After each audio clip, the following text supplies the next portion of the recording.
let's talk about writing a plan.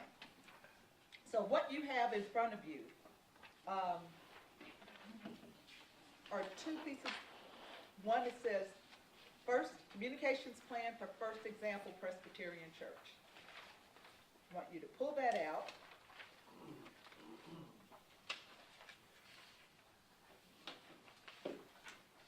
And then I want you to take out your Communications Plan worksheet.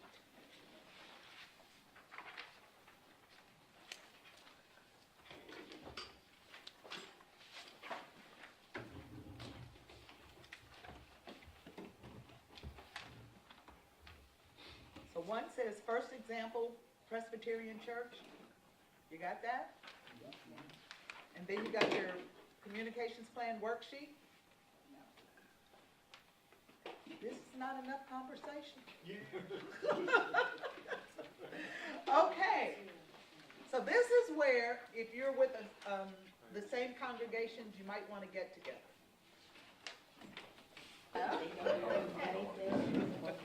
Thank you for having me. So, now that you have these two pieces of paper out, let's go through these. First of all, let's look at what First Example Presbyterian Church is. Remember, the first thing that you're going to put as a part of your plan is the situational analysis. And so, like I said, that was your preamble to your plan, or sort of like your executive summary. Here's the status of the church. So, First Example Presbyterian Church is a 200-member, 100-year-old congregation affiliated with the PCUSA. Our church is dedicated to nurturing spiritual growth and demonstrating the love of Jesus Christ. Members believe the love of God extends far beyond the walls of the church, as demonstrated through our outreach ministries, locally and globally. Education for children and adults, and nurture and fellowship. First Example struggles with some of the same issues facing many Presbyterian churches: an aging church population, decreasing attendance, few young people in the pews, and shrinking budgets, aging facilities, and unmet capital needs, declining pledge income, fewer members living in close proximity to First Example, leader burnout, and from a communication standpoint, challenges include lack of staff and not enough volunteers. Hello.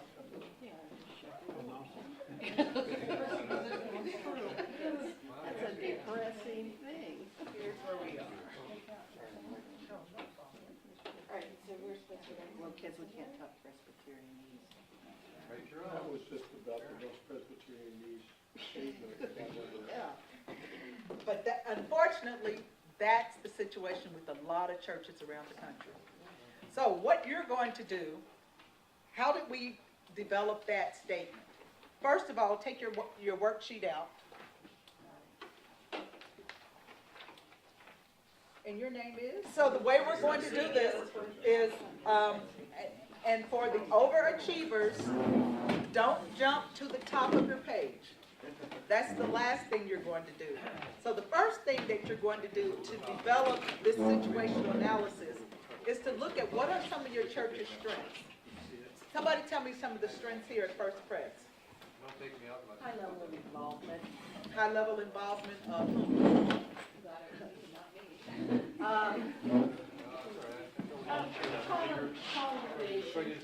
In the community? In the community and in prevention. Okay. Somebody else tell me some of the strengths of your church. Huh? You've already done a SWOT? Yeah. So this is exactly what we're getting ready to do. So tell me some of your strengths, Susan. It looks like the high level ones say welcoming and accepting, members, friends, connections, gifts to the community, outreach mission out in the world. Okay. Our homeless shelter, community dinners. Okay. Any other strengths? Not from Susan? How about you all? What are some of the strengths of your church? Very involved was the first one that we came up with. Very involved with In the community. In the community. Okay. So you see what strengths are. Now tell me some of your weaknesses. We'll go this way. more weakness. Aging population, aging Okay. congregation, physically not able to do as many things as they. Okay. The spirit is willing, but sometimes the body's not. Tom, what are some of the weaknesses in your church? Being very new, I think they've, what should I say, they're kind of in a, I don't say rut's not the right word, but they're kind of business as usual, so they're, So are you the new pastor, Yeah. or, okay? But you know that's also an opportunity. yes, very much so. And so what I want to point out here is that a weakness or a threat can also be an opportunity. First, Prez, what are some of the weaknesses in your church? Lack of, as some of you may have discovered, a lack of adequate parking around the church. If you have a busy midweek program of some kind, it really gets complicated. Okay, so I never, and this is so off script, but anyway, I've never seen as many homeless people in my life as I saw when I'm talking about New York, and as it was when we were in Portland and for General Assembly. And then I saw a lot of people as we pulled up to the church, out on the streets, but they looked like they were coming into the church. So you all have programs for them, Sack lunch or programs. ministries for them, not programs. Great. So the lack of parking is not all bad. And I'm like, I hope they're going in the church and the church is working with them. So great, great. And what's interesting is some of those same people are here on Sunday morning helping pack the lunches that they'll use. They're here as part of the conference. So that's a strength, and the parking issue is a weakness. And so maybe you all can talk the business into up and, give some of those parking spaces back. Anyway, let's look at some opportunities. So the parking issue is an opportunity for you to buy a lot across the street that's made up. I don't know if there's an open lot across the street. To create additional parking. What are some of the opportunities in your church, Tom? Well, it gives us an opportunity to ask all these kind of questions I'm seeing here already. I mean, what are we doing well, and what do we want to lift up? What are we doing? We have no one remembers why we started it. We don't even know why we're doing it. Do we let that go? Well, we'll talk about that ongoing evaluation. So the discussion, the opportunity to me is the chance for me to get to know folks and to have those discussions, and Yeah. ask them what their dreams and their hopes are. Yeah. Okay, opportunities? What are some of your opportunities? I think we've had recent success with linking to other organizations that are socially active in the community in terms of doing good things. Yeah. So you see how, and we just won't go into threats because the lack of parking is a threat. But what I want you to do now is to do your own SWOT analysis. And the SWOT analysis will be for you to look at what your church's, your congregation's strengths are, the weaknesses, the opportunities, and then the threats. And from that, you write the narrative that goes up here. So don't just start out up here. You need to go into the detail down here to get to up here. So that's how we got to what First Presbyterian, first example. That's how you do it. So let's take, let's say by 10:20. That's a long time. Let's say 10:20. You will be through with your situation analysis. Now, let me say this. We only have one day here. To create this kind of plan takes more than a day. But what you're going to be doing is kind of top line stuff. Again, this is stuff that you can take back to the church in full and walk them through the process of how to do it. You will not have every I dotted and every T crossed, but this is just to give you a flavor for how to do it. Again, very top line, and you don't want to develop a full-fledged plan here because when you go back and try to implement it, they're going to tell you, well, that's your plan, you implement it. Okay? So what we want is total buy-in. It has to come from the pastor down to the janitor. Everybody needs to have a part and be engaged in what the message that we want our church to say, okay? So let's get started, and I will move around, and if you have questions, feel free to ask. I have a question before we get started, that, in terms of total buy-in, do you have a strategy that you recommend to bring this about? Well, first of all, him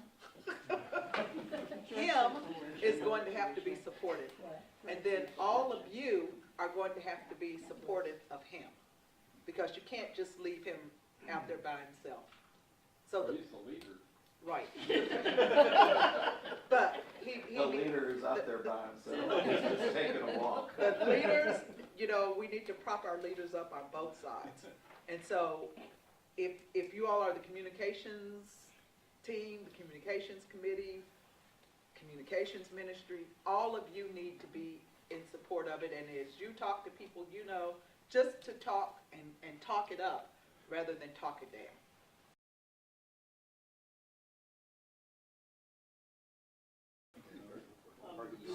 We'll just read the He emails knows off where the you top of live.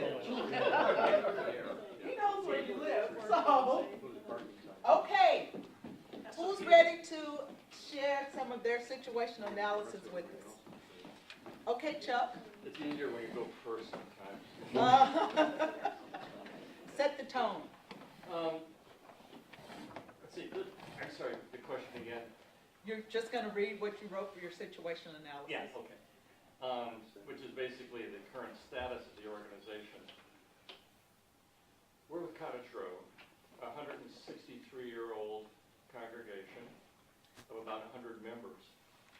And we have a long history of community involvement, particularly housing, and setting programs in place, launching, and then nurturing until they can stand on their own. South Lane Mental Health, the largest mental health organization between Portland and I think San Francisco, community-based. We started that with a homeless person living on the stage 25 years ago. So we have this history. We started Jefferson Park, low-income housing. It's freestanding on its own now. Started Witherspoon Terrace, more low-income housing. That's freestanding organization. We still own the buildings, but it's being managed outside of our control. We feel that we're a warm and friendly congregation, and among other things, we're just talking now, I'm treasurer, one of my new jobs is going to be, we think that 100% of the membership is giving, pledging each year. I got to prove that, but I think we're there, and it varies anywhere from $20 a month to significantly more. Status of the organization, we're busy trying to figure out how to join the 21st century by coming to things like this, as opposed to trying to relive our rich history. History is wonderful, but you need to look beyond that, figure out what you learned and move on. We're open and inclusive. We are probably the most progressive, I think we are the most progressive Protestant church, or any church, in Cottage Grove. And there are people that really warm to that idea. Open communion, we're more like Presbyterians, and anybody that knows anything about Cottage Grove knows that it's a town of 10,000 people, mostly mill workers and various forms of less educated people. So, current status is, yeah, we could always use more money. I mean, sort of like your kids, how to do more money. But we think we figured out a way to use it well and to use the endowments that people have left us over the years to work better. Okay. Yeah, except I didn't hear any weaknesses, which is not Yeah, I didn't go down kind of through all of realistic. the weaknesses, and when we're all dealing with aging, count the gray hairs in the auditorium, in the sanctuary each Sunday. People burn out, big issue. I mean, But you all do a lot Sounds like you all do a lot. Yes, yes, people are, it's amazing, because we're trying to build in the position of being a community coordinating agency and inviting people to come in for their various causes, particularly homeless, housing, that sort of thing, and to become known for that involvement. And it's amazing, people are hungry for this. Whether just all sorts of programs We don't have programs for youth. yeah, but we don't have programs for youth. That's where we're struggling. That's one of the big weaknesses. Thank you, Bruce. And sometimes we're too inward focused. It's real easy to get that way, particularly with an older congregation. We feel comfortable with each other. And what are these kids walking around with pink hair for, sort of thing? Ask them. Opportunities, community networking, intelligent facilities use, digital outreach, redirecting the aging congregational interest and skills. Just because we're getting older doesn't mean that we're all staying stuck on our ways. And if you start really working on people, you realize, hey, they want to grow too, and they've got certain things that we can use them for. Threats, the usual, short-term dollar stability, aging. We may be seen as too liberal, but I'd rather be seen that way with a message of Christ, including Okay. my brain than Thank you. any other way. So. Thank you, Jeff. First, you want to tell us about your situation? Well, can I speak? or- Yeah, All right. go talk. So, we're fortunate to be a growing church, and we have an outstanding music program. We had one Sunday, had 198 people attend that. I think we're known for outreach and local mission. Our issues during the week, we have a huge parking problem. We have a lot of uninvolved members. It'd be nice to have 100% of folks volunteering. No one's ever going to get that.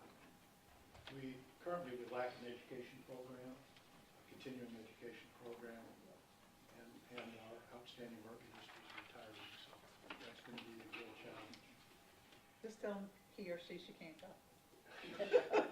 We Just tried kidding. that. We tried that. Yeah, that She's been was- playing for over 50 We've years. been playing that card for the last 5 You years. just didn't go anywhere, huh? So it worked for 5 years. Yeah. So some of the opportunities, there's a lot of fractured programs for homeless folks, and we really could do a better job of getting all the different churches together to coordinate, to get the city and the agencies to coordinate their programs rather than us trying to do Right. all of our little programs. So more ecumenical community work. Yeah, Yeah. we, get everyone together and fund it properly. And we have occasional local merchant and city pushback because we tend to attract the homeless people, and not everyone likes that. We need de-escalation training. We've had situations where we need to de-escalate folks. And considering the large number of programs we have, we're going to need to continue bringing volunteers in over the next 5 to 10 years if we want to keep all these programs. Okay, great, great. Tom, Susan, I think I got sort of done. We are at the moment 125 member, maybe 80 of those even close to active. A lot of older people that can't make it to church. 140-year-old congregation. It's welcoming, accepting, but it's accepting once they're at the church. Dedicated to outreach and mission. Members believe that the love of God extends beyond the walls of the church, as demonstrated by our own missions. We actually have a doctor who's in Syria at the moment with SAMS. We have a vet that goes to India every year to do mission work. Our pastor is very community involved, but they struggle with the visibility to get the message outside the walls of the church. Aging facilities, no large digital presence, no young people in pews, and volunteer burnout, because we have the same people that volunteer over and over. 20% of the people doing 80% of the work. Yep. It's And- universal. So, Universal. yeah, that's the biggest thing, is the volunteer burnout. Tom, did you come up with one for your congregation? Sort of. Just started. Again, being in How that long have you been in your role now? April. Alrighty then. So we have two things. I mean, there's this piece which I'm, playing with. The church did a, mission study too. And the church also had approximately about a three-year interim. So there's, what I'm learning so far, that it is a welcoming and open community. But they're definitely, on a new leg of their faith journey. I think, so they've spent a lot of time trying to figure out who they are. Right now, I mean, they know who they were, so that we're in that, which is like we call very normal. Who are we now and where are we going? So we're doing a lot of that, and I feel that those are all, for the most part, very good things, But there's still some, I think it was mentioned over here, there's still some holdback, looking back fondly to your past, and that's okay, as long as you don't stay there. Get stuck there. But I look at the building that we have as a strength and a weakness. There is, it is an older building, and it's not falling apart by any means, so there's definitely things that need to be done and fixed up. But it's also the church is just now, I should say just now, at this point now is once again looking at how to use that building to be connected with the community. They have a wonderful music ministry and a wonderful choir director, and that works in the church, but it also brings, non-church choirs and groups into the building. They have embraced the storytelling events that came out of Ashland, and are doing that up in Grants Pass. So they have a lot of things. Right now, I think it's mostly we're working that identity search right now. Well, what I wanted you all to see was how you just take these pieces and put this together, so that you, again, can lead the congregation to this, so that the situational analysis can be written. So, let's move on. Any questions? So now we're going to look at developing our goals. And your goals, again, are your longer term, not necessarily tangible items that say, this is, at the end of the day, this is what we want to accomplish. This is what, first example, Presbyterian wants to enhance internal communications focus. They want to raise external awareness, increase engagement with existing and prospective members. So, take until 10 till and develop your communications goal. Just your goal, okay? Now, the overachievers often want to go on to do the objectives, but all I want you to do is just your communications goal right now. We already heard it, Mike left. It's got to be coordinated so that all of the media that we use are same as. And that's an objective. Yeah. What do we want that coordinated effort to do? So what outcomes or changes would you like to achieve through your communications efforts? Think of it that way. What's the big picture that you want to happen because of your communications efforts? So we have a particular message or messages that go to some particular target audiences, right? So that, in my view, that's kind of the outcome. Now, what message, which audience? And then, then the details are like how to go do that. Yeah. But, what message are we trying to get out that we need to communicate? And it's probably more Wait than till you one. get to developing your goals. So people can follow it. Most people know that. Okay, so let's hear some of your communications goals. Just one. External awareness. What about it? Are you going to raise external Raise awareness? the external awareness of, yes, this is what we do, rather than just have people trying to come, accidentally come across our webpage. So you're going to intentionally raise external awareness of the church and its Mission mission goals. and its The ministry. way we put it is, here's why you ought to be here. Yeah. Okay. Ours is very similar, sort of raise the profile, increase visibility, let people know what's going on, both inside and outside, because I think we realize that a lot of the congregational members don't know what all the different committees are doing. They know they're meeting, but unless they read like the session minutes, then maybe we need to encourage people to read the session minutes. I mean, But so- how many times does the pastor get up and will make announcements and emphasize something, and then, you go out to the church parking lot and you're having a conversation with somebody and say, oh, are you going to the event to support the homeless children's ministry? I didn't know we were doing that. Yeah. And he just spent 5 minutes talking about it on Sunday morning. He or she just spent 5 minutes talking about it. So yeah, that internal focus is very important. Well, and Karen shared that, you know, on the, when we sent out, what is it, Our announcements. We send them out every week on MailChimp, so then we can track who opens them. 57% Open do. rate? That's Really the good. average is like, I don't know, 20. 25%. That's hilarious, because I think it's super And it low, may be but even- that's good to know. It may be even lower than 20-something percent. Yeah, no, it's, All right, yeah, thank that's you. awesome. Yeah, and you send it every week? Yeah, we do, I every think week. that's- It's It'll usually be for every Every week, and you get a 57% Yeah, open something rate? like that. That's huge. Wow. How many, do you count the click-through rates, or I don't know about that. Because- probably who opened the email. Well, you know so, who opened it, but did they actually read it? Yeah, that That's a part I different don't, story. I Yeah. don't know. so on MailChimp, I'm pretty sure they'll show you, Yeah, your click-through. rate, Mhm. and that You should go look at measures it. the percentage of people who are actually Actually clicking opening, on yeah. your articles. Whereas the open rate is just people who obviously open the email, but that click-through rate represents who's actually engaging with the content. And that'll kind of give you an indication, like, our open rate's really high, but are they actually Actually the reading what we're material within sending, it? yeah. Okay. But that's really a Wow. phenomenal Yeah, that's Thank you. really high. open rate, Good for yeah. us. Yeah. I Yeah. thought it No was wonder it's terrible. good. No, In no. the digital world, all percentages are gonna seem a lot smaller than like, all successful benchmarks will seem a lot smaller than what you're probably used to.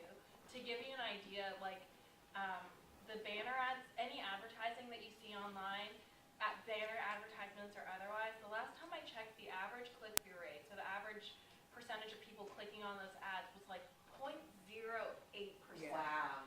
So that kind of Yeah. gives you an Yeah. idea of what we're And if you working can with. grow your online following, or your online, increase the number of people who subscribe to your e-newsletter by 2% a year, that's really good.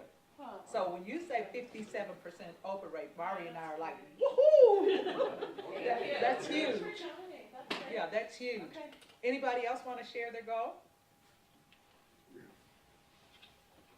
I'm hoping that they're, to let the church and the community around us know that we are welcoming and what we believe. I think that is, again, that the church is a good group, is a group of loving people who like to be together. But maybe we could do a better job of letting other people know,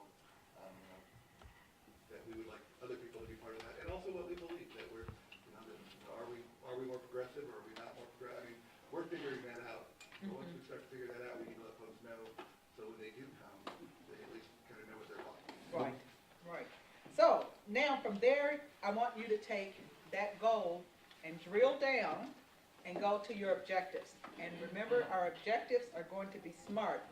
These are specific, tangible points that lead to your goal. So you want to make sure that they're specific, that they're measurable, that they're achievable, they're realistic, and they're time-oriented.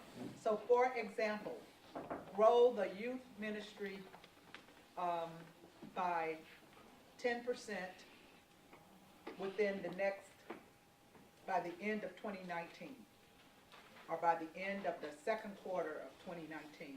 And so if you have 20 members in your youth ministry, that means you want to add 2 new members to the youth ministry by the end of the second quarter of 2019. See how that's specific, it's measurable, and it's timely. And it's achievable. Well, I mean, there are 2 parts. So, let's take until 11:10 to finish that. And then, why don't we take a break after that?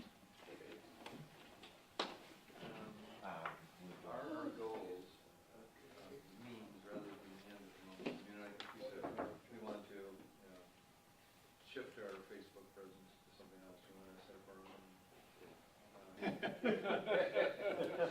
Well, that's. Okay, so I just, see, this is how the Holy Spirit works, right? I just got an email from our person, our web person who sends out all of our e-newsletters and does all the analytics for us. And so for e-newsletters, the industry standard for opening rate is 26.91. Oh, my goodness. And unique clicks, which are the clicks that people, they actually click and read what you said, that's 6.53.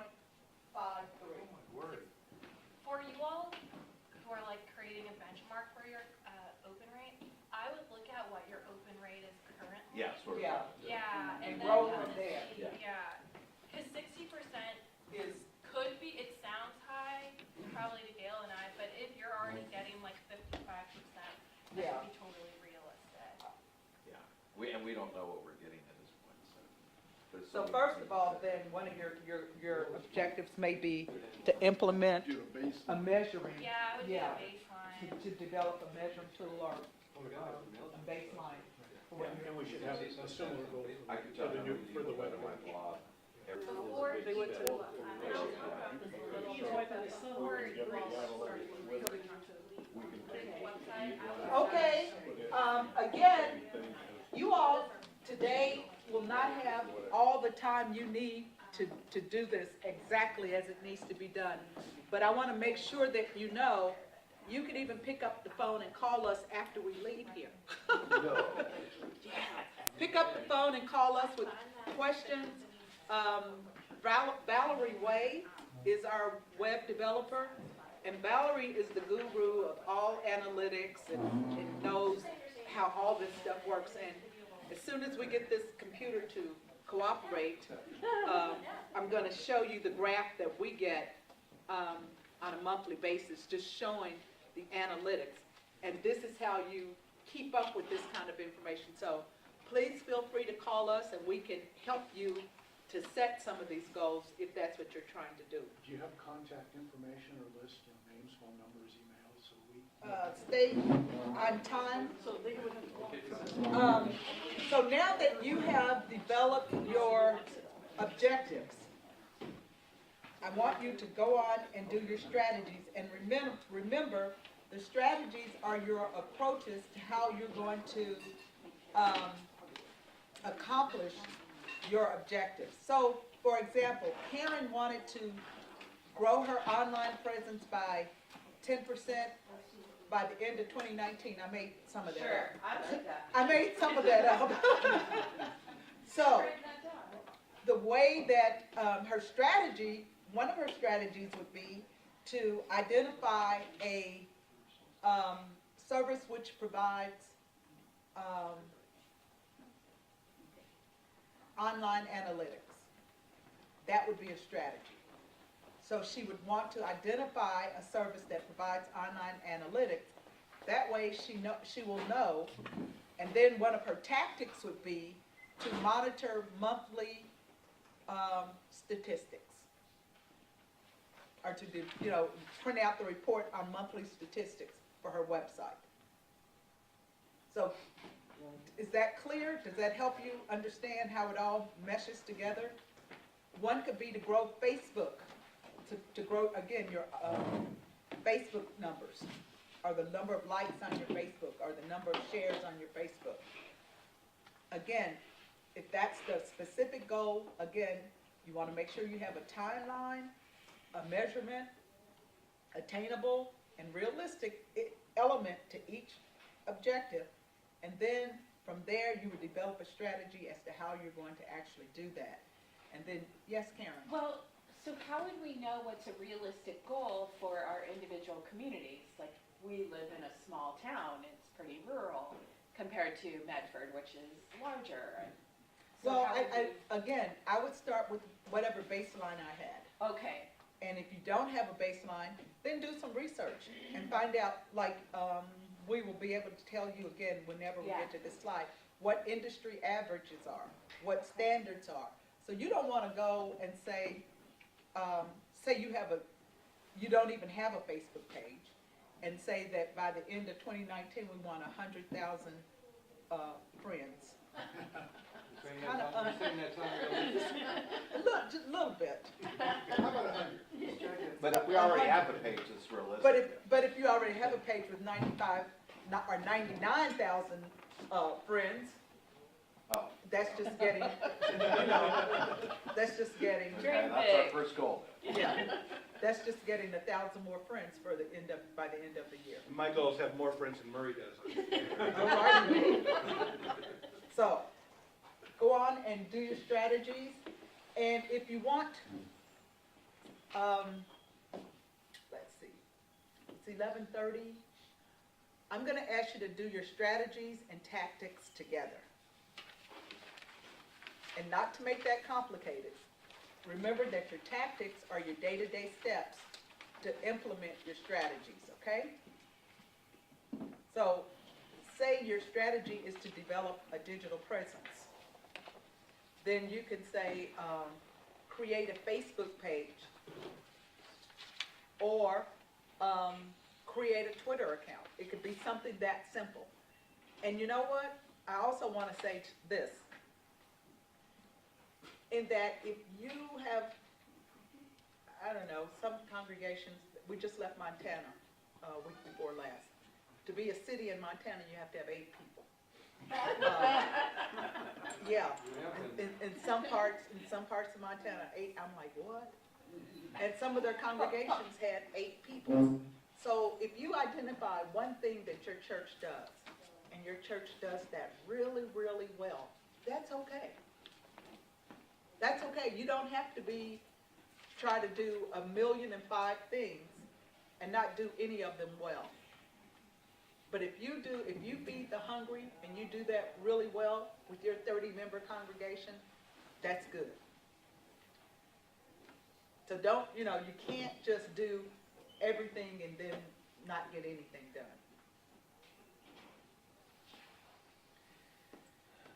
Okay, crickets.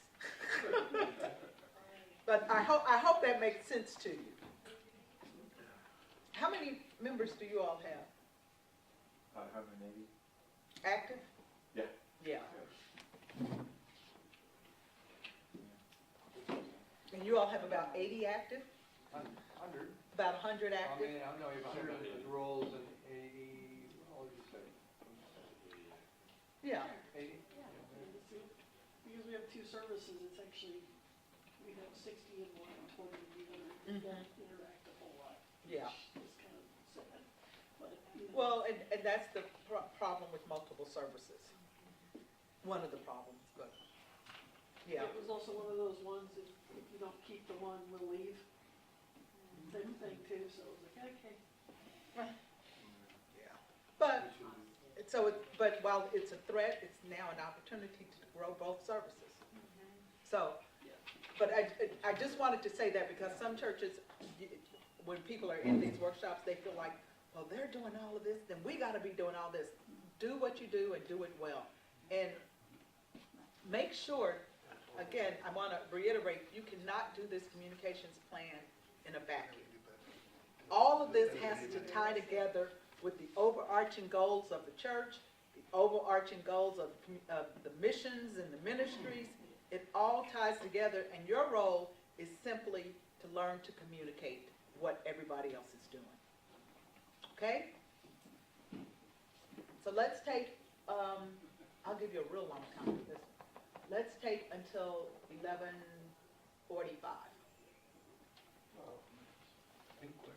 Real long time. If I look at that, some churches would probably establish a nominal.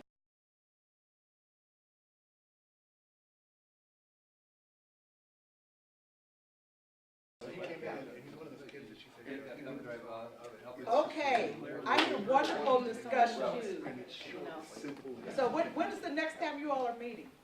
After today? A lot of us are on the same committee. Well, I hear a committee forming over here. So, We're Presbyterians. We're Presbyterian, so we've already, formed 2 committees. yeah, 2 committees already. That's typical Presbyterian. Jesus is smiling in heaven. Because you know nothing can get done without a committee. Yeah.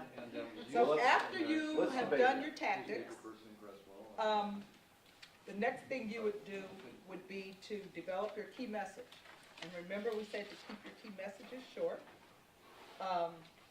And first example's key message is that the church believes the love of God extends beyond the walls of the church, and they're dedicated to demonstrating the love of Jesus in their community through outreach ministry, education for children, and fellowship. It literally is just that simple. And what you need to know is that don't try to make this your mission statement. And some churches have a mission statement, and your mission statement may be more detailed. But what you're trying to convey in this key message is simple. What I've heard from you guys, what I would surmise about your key ministry is the outreach. It sounds like you all are doing some remarkable things. And again, the visual that I see out there, and when I drove up and we saw people coming in here, that was huge to me. Because that's really the church in action. And then you all talk about the homes that you've started, you know, the housing projects. So keep your messages simple. And again, today is not the day that you're going to finish everything that we have to do, but that would be your next step. Some people, I want you to now just, and we can do this out loud. Yes. I look at their key message. Mm-hmm. I could cut and paste this and put it to any church in America. Would look at this and go, yeah, sure. I mean, you want your key message to be To something. be unique to your Yeah, church. like when I interview with churches, one of the things I say is, describe yourself, do not use the word friendly. Yeah. Because every church says they're friendly. And that's like saying, you know, And okay, every church- describe your gas station, oh, we sell gas. And every church is not necessarily friendly. And No, they every don't- church and they thinks don't they're know it. friendly. Yeah. And they don't So- know it. So do you want to do something that's, You want to be unique. You want to talk about what is particular to your congregation, to your church. okay. Yeah. And you missed the best visual because there weren't 3 cop cars out there. That's when it gets interesting. 3 cop cars. Okay. Let's just say we've had to do de-escalation training here. Yeah. Well, and we'll talk about, it's not And we've necessarily used- de-escalation training, but we'll talk about how to handle if the media showed up when you were having one of those escalated events. So, somebody tell me some of your key audiences. Key audience is all the committees who kind of do stuff. All the committees? Yeah. No, Yeah, and- it's internal. No, it's an basically. internal audience, Right, yes. there- And you those have actually internal do- and external audiences, Right. other audiences. Just for, right now, the congregation just in general, That's probably Yeah. a Presbyterian answer. trying to figure out. What the congregation wants to be. Right, and the ones who listen and don't listen and don't know and don't know and all of those. And what it, because your best ambassadors are your members sitting in the pews. And whatever that key message is, you want them to know that message. What about the national offices, the General Assembly, Presbyterians around the world at large? Just the community around you. And I hear of all the neighborhood and community partners that you all have. Again, letting those people know what it is that your church does. And like they're using your buildings and things like that. So those would be your key audiences. Ecumenical partners. We were just talking about that with you, Tom. So identify who those people are that you want to know this key message. Questions? We have several very distinct external audiences that have to be reached in a totally different way. The folks that were The getting. vehicle, The folks, yeah. the folks that vehicle, were- but not the message. The message varies as well. The folks out there know that through contact on the bike path and in the various city parks and homeless camps, they can get a lunch here. Yeah. That's not on, they won't access that on When we Facebook. have sandwiches, everybody knows it within 30 minutes. Mm-hmm. I mean, The Jazz Vesper group The who? is the We group do that it, comes here. Jazz Vespers. Okay, It packed, literally last week, it packed the sanctuary. That's a different message to a different group. and what does that group do? It's a concert, it's a jazz concert. Oh, okay, And service on Sunday afternoon. And, you know, the place is mobbed. And so, but the key message to those is who's performing this month, you know, and what style of jazz is it? And, you know, well, when you no, show- that's the event promotion. Well, That's not your message of your church. Your church message is that you are an open and engaged church. You feed the hungry. You are clothing the naked. You know, you're visiting the people in jail. That's your message. That one event, those events are going to be promotional. Well, it's not, I mean, we've talked about our outreach, but the other thing we do is music. Mm-hmm. That's one of our big things. So we do the Jazz Vespers. We have one of the best organs on the West Coast. And so music is a big part. And one of our key audiences is the people that come here for concerts. And I guess to let them know about the other things we do. Yeah. So is that all you want? Because you don't want them in, I don't know if these are churched or unchurched people, Both. are engaged or not engaged, but you don't want them to just come here and say, oh, well, they have a great music program. Yeah, we haven't really done that as much. And that's because that's not all you do. Right. One of the things that I'm learning on that, I don't know if it's exactly the same as that, but the church I'm at has a long history of our choir and but also our connection with the community for bringing in outside groups that aren't necessarily part of the church. So, you know, they rent the space and things like that. So one of the things we're working on is trying to find that balance. I don't think, you know, it's our place to show up with tracts and, you know, and meet people at the door and tell them we're the Presbyterian Church, you know. But the flip side of that is I think it is our building. So we should have things on our walls and that say, you know, if we are welcoming and progressive, then people need to walk into our building and say, And oh, this is it the needs to be a culture. Yeah. You know, you need to be made to feel welcome when you walk in, to know that the music is key here, and that through our music, we do this, and this. So that's what I'm saying. Don't let one event or one promotion identify you. Because, like I said, it sounds like you guys do a whole lot more than just that. So, okay, well, let's talk about, well, it's a really cute video of puppies. okay. Take out your media training piece.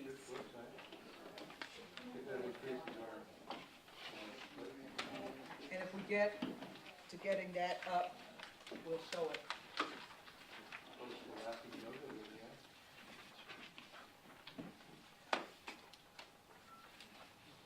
Which one are we looking for? It says media training. Oh, got it, right, okay.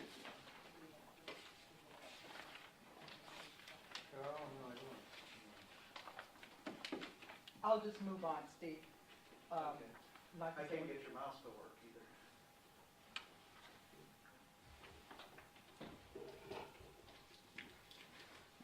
so, let's look at what news is and what news isn't. First of all, timely and new. If it's not timely and if it's not new, it's not news. It needs to be compelling. It may be controversial. There's some danger or catastrophic event that happens.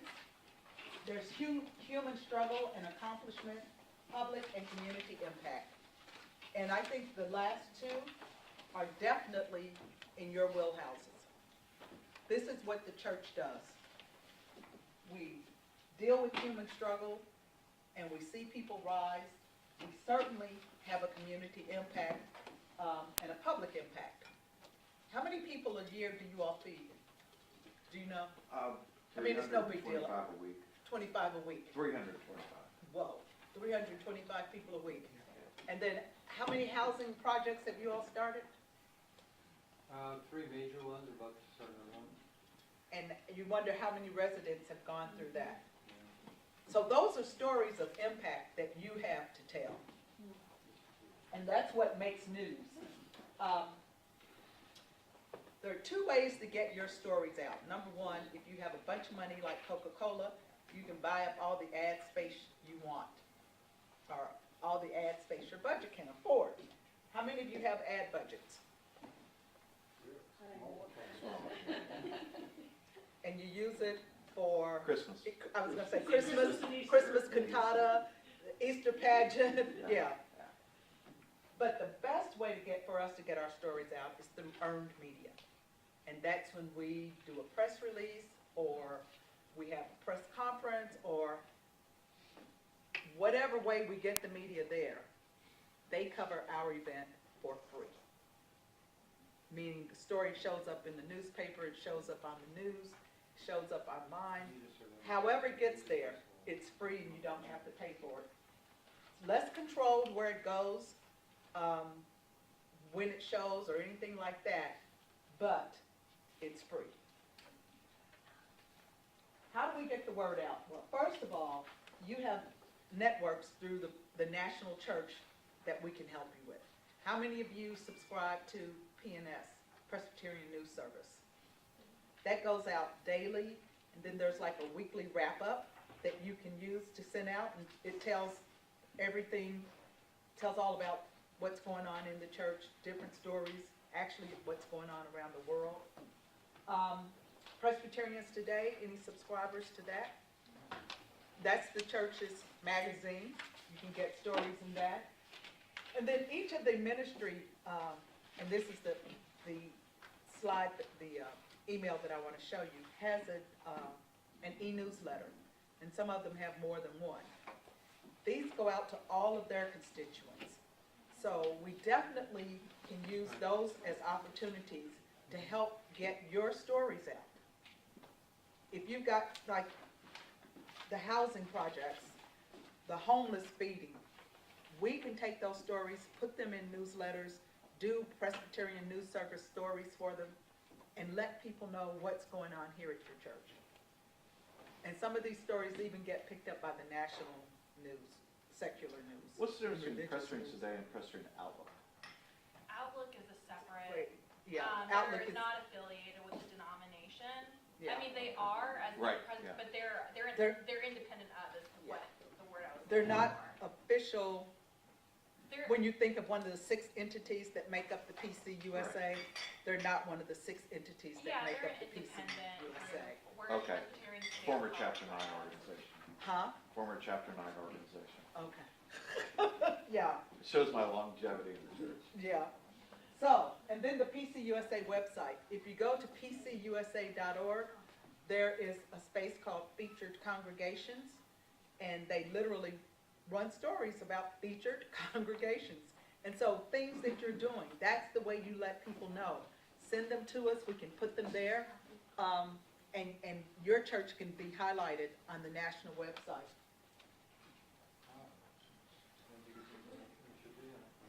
So I mentioned news releases. How many of you write news releases? Okay. Bruce, you write news releases? Yeah. Okay. That's one way you can get your story out. You put the details in, you send it to the media, you follow up with the call. Hey, we're doing this, and make sure that you're accessible to the media, and that they are there, they know you are there when they have questions, they know who to come to. oftentimes we think of the media as our enemies.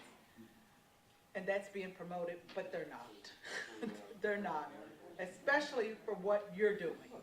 You're doing good in the community and those stories need to be told. You can put together a statement. So, let's say one of the escalating events became really, really big. You would, as the pastor of the church, would put together a statement. This is our position on this. You'd work with your presbytery if it became that big. Say somebody got killed. And Let's you would, not. well, that's the worst case scenario. And you'd have to put together a statement. As the pastor of the church, he would be the spokesperson for the event. Not for the event, but for the episode. And everybody would speak from the same page. So that means nobody speaks but him. And you would refer people to the pastor as the official spokesperson rather than everybody giving an opinion, mixed opinions, mixed ideas. And the official church statement says one thing, but when the reporter catches somebody in the parking lot, they go off script because they don't know the script and they blab and make the situation worse. So you want to make sure you know who the official spokesperson is and you have a statement prepared when that happens. But also there are some national things that happen every day that the church is a part of. Just remember when Amendment 10-Day was passed at General Assembly, and that was a hot, hot topic. And so rather than you trying to recreate the will, the national office prepares statements around national topics and national issues. And so you don't have to do that. You simply call the national office and find out what the statement is, and that's, you can either refer them to the national office or you can use that statement. So we're there as a resource for you on all things Presbyterian. You're not in this all by yourself. And then a news conference. So when Bruce, and Karen, and Chuck, when you all open the new facility, that's when you call a news conference to talk about what you're doing. If it's a ribbon cutting ceremony or whatever it's going to be, even if it's just the drawings for the new homeless apartment. That's when you call the news conference. You control the narrative. It's your event. And so you're implementing this to make sure your narrative gets out rather than somebody else speaking for you or on your behalf. And then you can do one-on-one interviews. And one-on-one interviews are very simple. They're one-on-one, but remember, they are just that, one-on-one. And your mic is never turned off. Off the record is Off not the a record real is thing. a bad thing because it's never off the record. And so you don't want to do that. And you don't, again, you want to make sure you know your talking points. You want to make sure that you know exactly what you're going to say to the media. And even when, and we'll get to this a little bit later, again, it's back to messaging. When they ask you questions, have you ever noticed, and politicians are masters at this? Well, Tam, I understand you're wearing a burgundy Columbia fleece. That's true. One could say that it is burgundy, but there's many ways to look at Well- color in the universe. And Columbia, that's a brand. That's a that could be brand, I any mean, and they take type you of thing. all. What we're really talking about is something that keeps people warm. They take you all around the world and never answer whether you're wearing a burgundy fleece. And that's what you want to do. You want to make sure you know your talking points and that you give your talking points, whatever they say. Yes, this is a great church and we're here to talk about the hungry. We're here to talk about the homeless. We're on the streets every day. You take every conversation, every question, you drive back to your points. Because again, you want to control the narrative. And then live versus recorded, as we said, the mic is never off. And if it's a live interview, know that the mic is always hot, and you're always going to be heard. Even sometimes when people think they're off, and we've all seen these snafus on national news, mic's not off. With a recorded interview, you at least have an opportunity to have a dialogue and say, can we stop right here for a moment and explain something, or at least have a conversation? And you can also set ground rules when you start the interview. It's like, this is what's going on, blah, blah, blah, blah, blah, and because of legal matters, we can't talk about this, this, and that. Again, reach out to us, we can help you through this. One of the most recent things that just happened, and it didn't just happen, but as I said, we were in Montana, and how many of you remember the deck collapsing at the conference center in Montana, like in 2016? And Marcia Anson, the Presbyterian exec, that was national news. And so Marcia had to talk and handle that. And so Marcia actually called the senior director of communications in our office, and Kathy helped her develop the communications plan. That's what we're there for, as a resource. But I also want to say, make sure you keep the presbytery in the loop. Don't ever just, if it's significant and it's a media event, not if it's a press conference that you're calling about something good that you're doing, but if it's a controversial or problematic event, make sure your presbytery exec knows what's going on. Just don't go rogue. And I see a lot of rogue stuff around here. Just don't go rogue and have conversations with the media and deal with it all by yourself. So when Murray gets arrested, finally, we should let the station clerk know before they see it on Yeah. the Yeah. And Murray, why would they arrest you? I have no idea. It's rogue. Well, And again- did Eric do that when he got arrested? Pardon? Did Eric do that when he got arrested? Was it a planned arrest? Yeah. Yeah. Yeah, they were protesting Yeah. at immigration Yeah. facilities in Portland, so. Yeah. Planned arrests are okay, but I would still let your presbytery exec or somebody know. Well, I wasn't joking a while ago about the cop cars. Oh, I didn't think you were. They're often here, and at some point, a very workable relationship with the Medford police may deteriorate if they start pushing too hard. Well, and that's, again, And if we're lucky, it'll be Murray and not me, because, Whoa. but that's very realistic. That's very realistic, especially given the population you serve.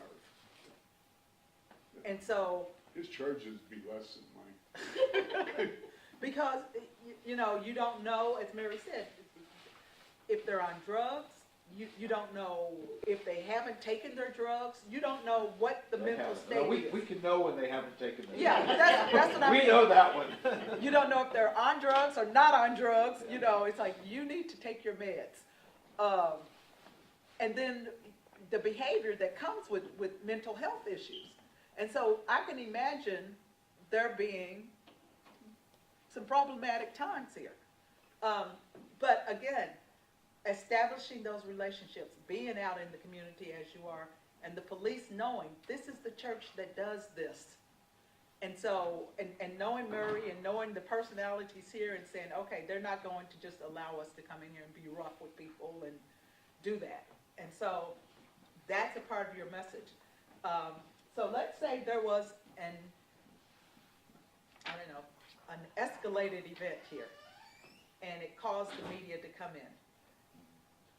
The things that I would think you would want to know, or want people to know, that you are here, and you're here to serve these people. These are the people that we serve. And maybe not in those words, because that sounds like a these and us, but we're here to serve the entire community, the entire population. And we're here to treat everybody with respect.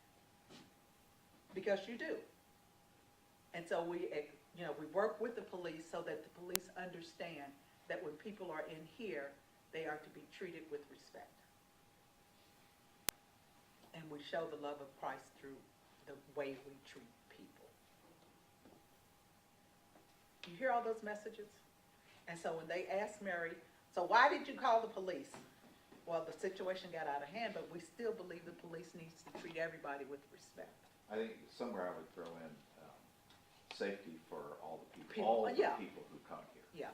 you know, Yeah. and, And so, and those, what he would do, if this is happening more, sounds like more than once, you would have some talking points.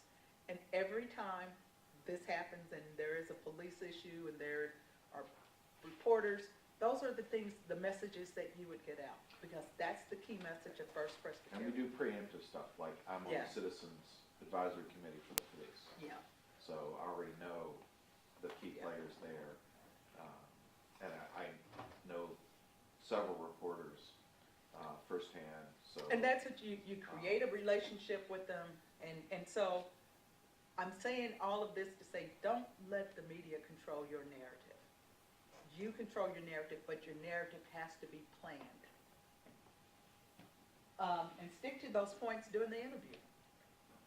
Don't let them take you off message, because then you may go down the rabbit hole and talk about stuff that you never intended to talk about, which leads to another story and another story, so we want to avoid that.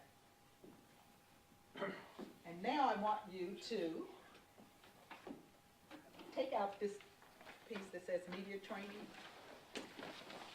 We've talked about what news is. We've talked about the ways of getting paid and earned advertising, getting your message out, the messaging. Now let's look at some of the do's and don'ts. First of all, practice the golden rule. Don't be rude to the reporters. Treat them like you would want to be treated. Be helpful, be courteous, return phone calls. You know, create that relationship that you would want to have.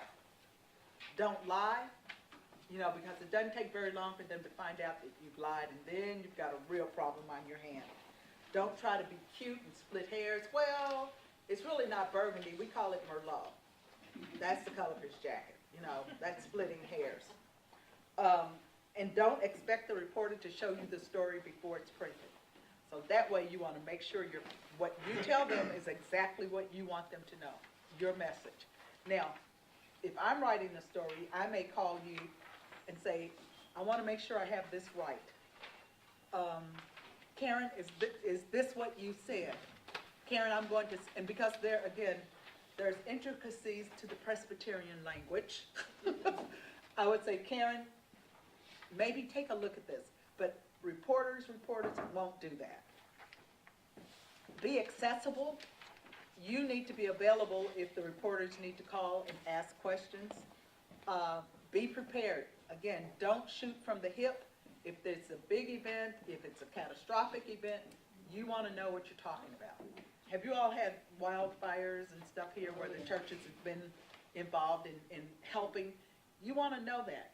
If one of the churches were burned down, you'd want to know what you're going to say when that happens and be prepared to talk about it. Again, the mic is always on. Be comfortable. It's okay to say, I don't know. I can get back with you on that. What did Murray say? Never say it's off the record, because nothing is ever off the record. That just piques their interest. It does. Again, no comment, another thing that you don't want to ever use. And rather than read all this to you, you want to make sure that you anticipate what some of those questions might be. Sometimes when you know there's going to be a media interview, you might want to do a Q&A. And a Q&A is simply questions and answers. So you anticipate what they might ask you about what's going on, and you prepare your answers. Again, be honest and sincere with your answers, and only answer only what is asked. Don't start rambling and just talking. So if they didn't ask you about it, and it's not a really, really good point that they need to know, then don't just start rambling and talking. So with that, take this, you have this, study it, and the next time the media comes to you, use it. I'm supposed to be through at 12:15.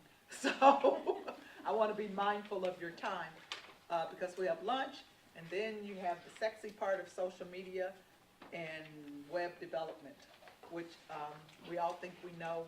We want social media, but how do we want to use it, and how does it tie into the rest of what we're doing? So, questions? Feedback, comments? We will be here until the end, and so if you have questions, and we can answer some of your questions if they come up after we finish. But thank you for your time. Steve, what's the next step? I think lunch is here. Lunch is here, so we'll have lunch, and Mari, what time do you want to get started? 12:45, is that half an hour? Okay, thank you. Thank you.